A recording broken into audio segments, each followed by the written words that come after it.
2019-жылы эпилепсия деген диагноз қойған болатын. Соны 3 жыл бойы ем алып жүрдім.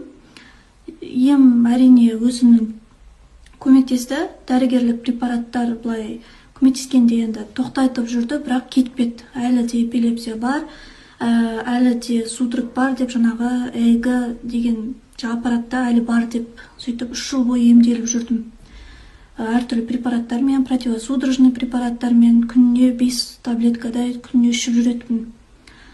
Сол май уақытында осы компанияның АЭБ және йодиум келп өнімін алып іштім. Содан бастап, міне Аллаға шүкір, содан бері менде ешқандай приступ жоқ. Даже ЭЭГ-ға бардық, Астана қаласына барып, қайттан дәрігерге барғанда маған айтты, то что уже жақсы, результат жақсы деді, кеткен деді толығымен. Лобовый височный ғана деді. Ол лобовый височный это